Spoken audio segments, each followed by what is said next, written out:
வணக்கம். நாம இன்னைக்கு பார்க்க போறது ஆஸ்திரேலியால இருக்க குதிரை. நாங்க ஒரு ஃபார்ம்லேண்டுக்கு போனோம். நம்ம ஊர் தமிழ் படத்துல பண்ணையாரு கண்ணு கெட்டின தூரம் வரைக்கும் நம்புது அப்படின்னு சொல்லுவாரு.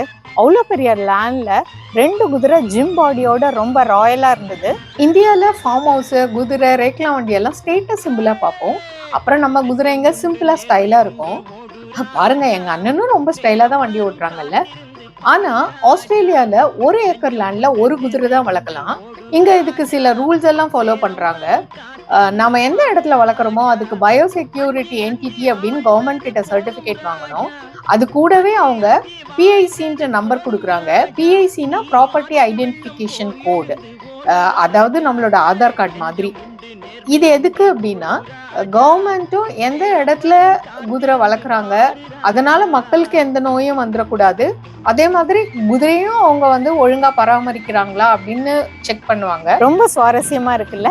சரி, நம்ம வாழ்க்கை நம்ம கையில, வாழ்ந்துதான் பார்ப்போமே இந்த மாதிரி சில சுவாரஸ்யங்களோட.